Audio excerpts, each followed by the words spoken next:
저는 오늘 여러분과 아주 뜨겁고도 무거운 이야기를 나누고 싶습니다. 구독, 좋아요 부탁드립니다. 2025년 미국은 다시 관세라는 무기를 꺼내 들었습니다. 이번엔 한국이 정면으로 그 공격을 맞게 됐습니다. 뉴스 속에서 저는 그 장면을 봤습니다. 도널드 트럼프가 단상에 서서 단호하게 말했습니다. 공정하지 않은 무역은 더는 용납하지 않겠다. 한국에도 똑같이 대응할 것이다.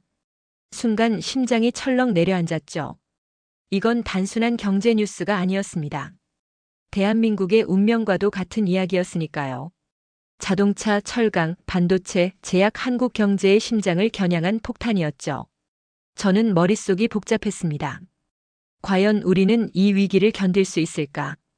대기업들은 또 우리 국민들은 어디로 향하게 될까? 그 질문은 단순히 숫자의 문제가 아니었습니다. 국가의 자존, 그리고 우리의 미래가 걸린 문제였으니까요. 저는 먼저 과거로 거슬러 올라가 봤습니다. 2012년 한미 자유무역협정, 이른바 FTA가 발효됐을 때 말이죠. 그때 분위기는 희망에 가까웠습니다. 한국과 미국 두 나라의 장벽이 사라지고 더 큰 시장이 열렸습니다.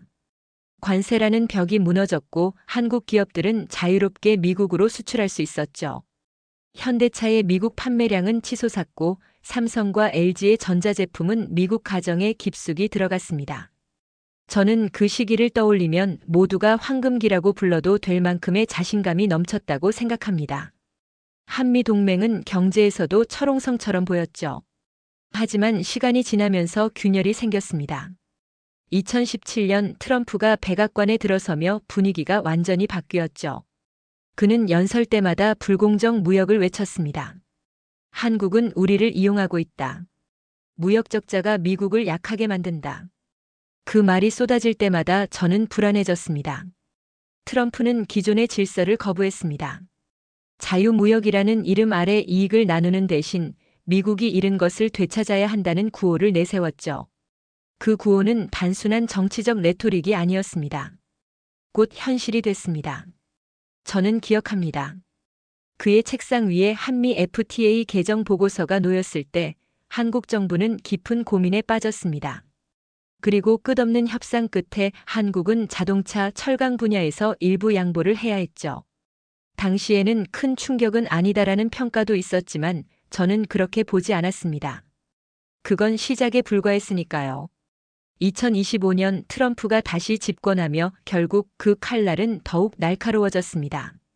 상호 관세, 리시프로컬 관세를 부과하겠다. 그는 최대 25%라는 숫자를 던졌습니다. 저는 그 순간 등골이 오싹해졌습니다. 대한민국 경제의 절반 가까이가 수출에 의존하고 있습니다. 그리고 그 중에서도 미국은 가장 중요한 시장입니다. 그런데 25%라니 이건 사실상 장벽이었죠. 한국 기업들은 미국에서 경쟁력을 잃을 수밖에 없습니다. 정부와 기업은 긴급 회의에 들어갔습니다. 뉴욕 특파원과 워싱턴 협상단은 분주하게 움직였습니다. 저는 그 장면을 머릿속으로 그려봤습니다. 회의실 안 모두가 굳은 얼굴로 자료를 넘기며 숫자를 계산했을 겁니다. 만약 25%가 그대로 유지된다면 현대차는 몇 대나 팔 수 있습니까? 삼성의 가전제품 가격은 얼마나 오르게 됩니까? 그런 질문들이 오갔겠죠. 결국 협상 끝에 관세율은 15%로 조정됐습니다. 겉으로는 완화된 것처럼 보였지만 저는 그게 승리라고 생각하지 않았습니다. 15% 역시 엄청난 압박이었으니까요. 기업들은 원가를 올려받거나 미국 내 공장을 더 짓는 방법밖에 없었습니다. 저는 이 장면에서 깨달았습니다. FTA로 시작한 희망이 이제는 협상과 압박의 장으로 변했다는 사실을 말이죠. 우리는 자유무역의 수혜자에서 보호무역의 희생자로 밀려나고 있었습니다. 저는 트럼프가 내세운 관세 전략을 곱씹어 봤습니다. 그의 언어는 단순하면서도 무시무시했습니다. 상호 관세, 공정한 무역. 미국이 잃은 것을 되찾겠다. 말은 간단했지만 그 속엔 세계 무역 질서를 뒤흔들겠다는 의도가 담겨 있었죠. 상호 관세라는 건 이런 방식입니다. 만약 한국이 미국산 제품에 10% 관세를 매긴다면 미국도 똑같이 한국산 제품에 10%를 매기겠다는 겁니다. 겉으로 보기엔 공정해 보이지만 실제로는 함정이 숨어 있었죠. 왜냐하면 한국은 수출 중심 국가이고 미국은 내수 중심 국가이니까요.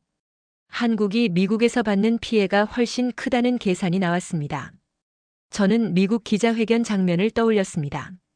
워싱턴의 백악관 브리핑룸, 트럼프는 특유의 제스처를 하며 목소리를 높였습니다. 우리는 호구가 아니다. 이제 한국도 공정하게 대가를 치를 때다. 기자들이 웅성거리자 한 명이 질문을 던졌죠. 왜 하필 한국입니까? 트럼프는 잠시 멈추더니 냉정하게 말했습니다. 그들이 가장 많이 이득을 보고 있으니까요. 저는 그 대답이 단순히 경제 문제를 넘어 정치적 메시지라는 걸 느꼈습니다. 트럼프의 지지층에게 한국은 무임승차국으로 비쳤을 겁니다. 군사 안보에서는 미국의 도움을 받고 경제에서는 미국 시장을 활용한다는 식으로 말이죠. 그런 이미지를 강화하기 위해 관세라는 카드를 꺼낸 거였습니다. 결국 25%라는 무거운 숫자가 던져졌습니다. 한국 정부는 당황했지만 협상 끝에 15%로 줄이는 데 그쳤습니다. 저는 그 협상 과정을 생각하며 답답함을 느꼈습니다. 줄이긴 했지만 여전히 한국 기업들에게는 무거운 짐이었으니까요. 특히 자동차, 철강, 제약, 반도체 같은 핵심 산업이 직접 타격을 입을 수밖에 없었습니다. 이건 단순히 한두 기업의 문제가 아니었습니다.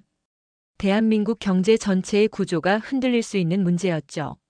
저는 이런 상황에서 기업들이 어떤 선택을 할 수 있을지 고민했습니다. 미국 내 공장을 더 짓는 방법, 생산지를 다변화하는 방법, 혹은 가격을 올려 손실을 메우는 방법. 하지만 그 어떤 방법도 쉬운 길은 아니었습니다. 관세 전략은 단순한 숫자가 아니라 한국의 미래 전략 자체를 흔드는 카드였기 때문입니다. 저는 관세 이야기를 들으면 가장 먼저 자동차 산업이 떠올랐습니다. 현대와 기아 그리고 수많은 부품 업체들이 미국 시장에서 살아왔으니까요. 자동차는 한국 수출의 핵심이자 일자리와 직결된 산업입니다. 만약 15%의 관세가 실제로 적용된다면 어떻게 될까요? 한 대당 수천 달러의 가격이 올라갑니다. 소비자 입장에서는 같은 값이면 미국산이나 일본산을 고를 가능성이 커지죠. 그 순간 한국차의 경쟁력은 무너질 수 있습니다. 저는 디트로이트의 자동차 시장 장면을 상상했습니다. 미국 소비자 한 명이 전 시장에서 차를 보며 말합니다. 현대차도 좋긴 한데 가격이 이렇게 올라가면 그냥 포드나 토요타로 가야지.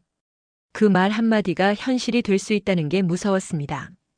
현대차는 이미 미국 엘라베마와 조지아에 공장을 운영 중입니다. 그 공장을 더 확장할 수 있을까요? 하지만 투자 비용은 막대하고 인건비도 한국보다 훨씬 높습니다.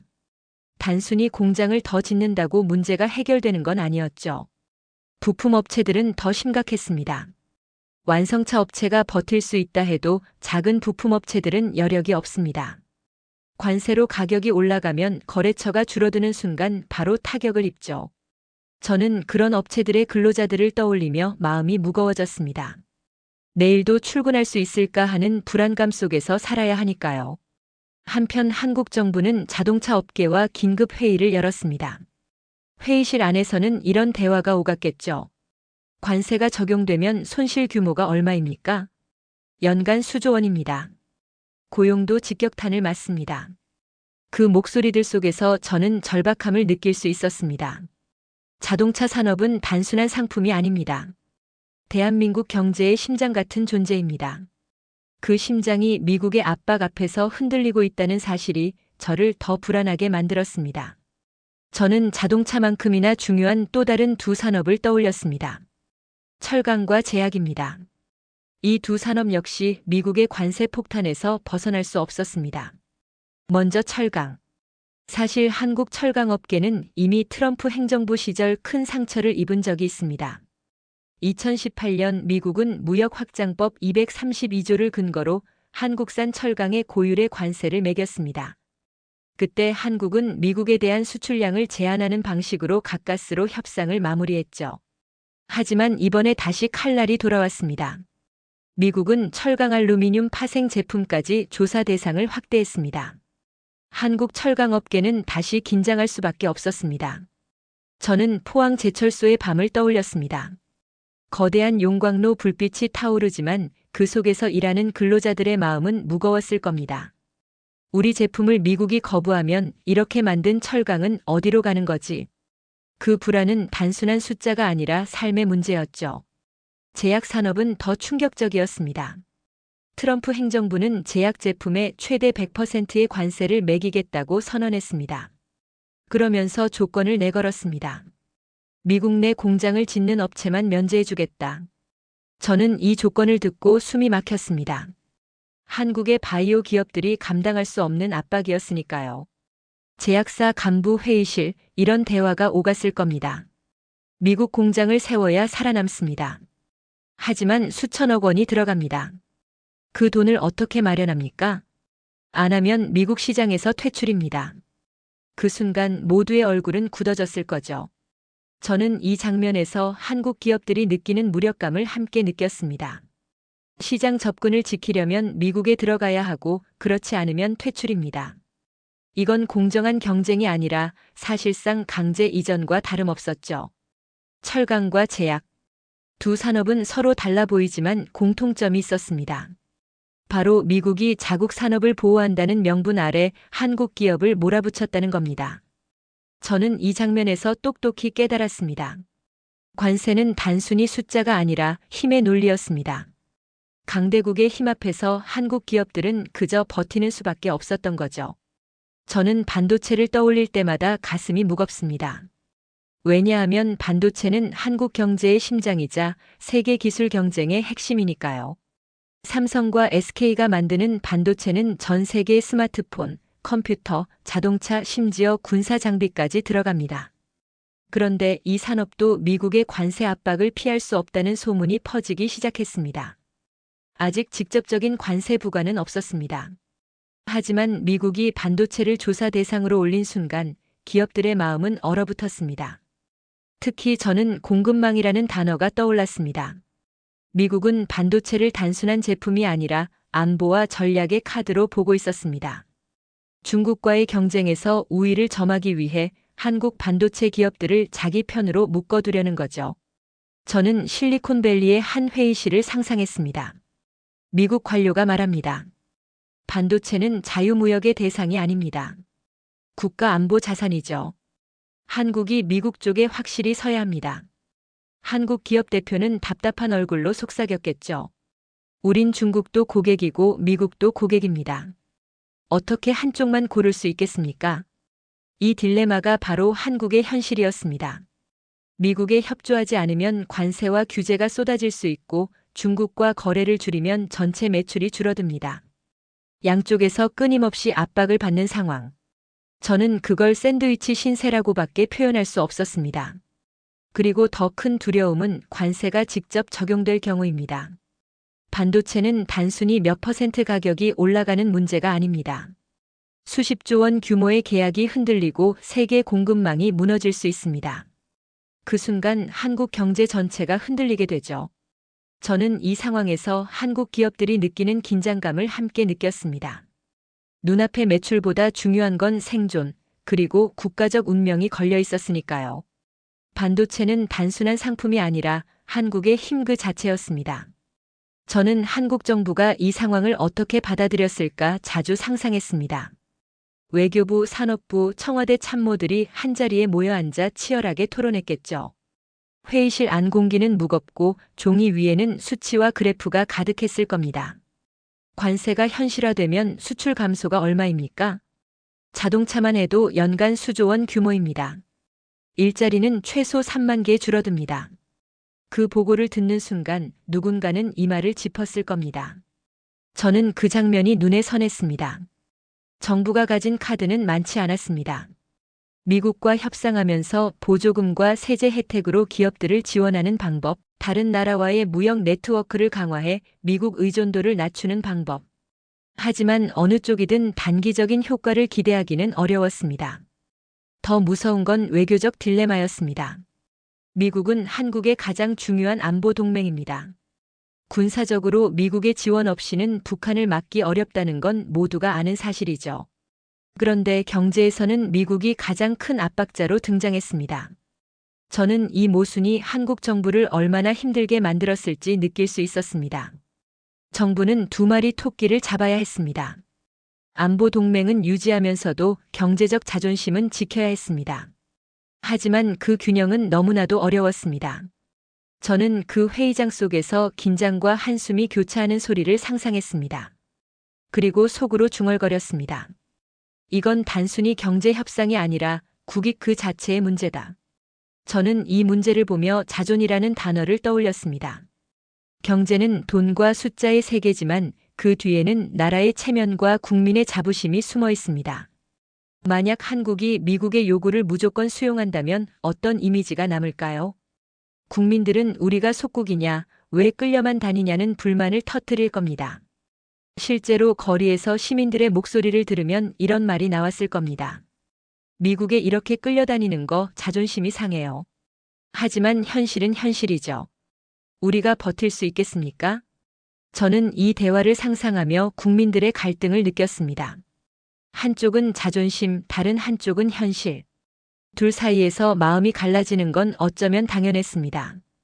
언론도 뜨겁게 반응했습니다. 어떤 칼럼은 이제 한국은 미국에 종속되는 길을 걷고 있다라고 비판했습니다. 또 다른 칼럼은 국익을 위해서는 전략적 인내가 필요하다라고 주장했죠. 저는 그 상반된 논쟁 속에서 한국 사회가 얼마나 혼란스러웠을지 알 수 있었습니다. 이건 단순히 돈 몇 조 원의 손실 문제가 아니었습니다.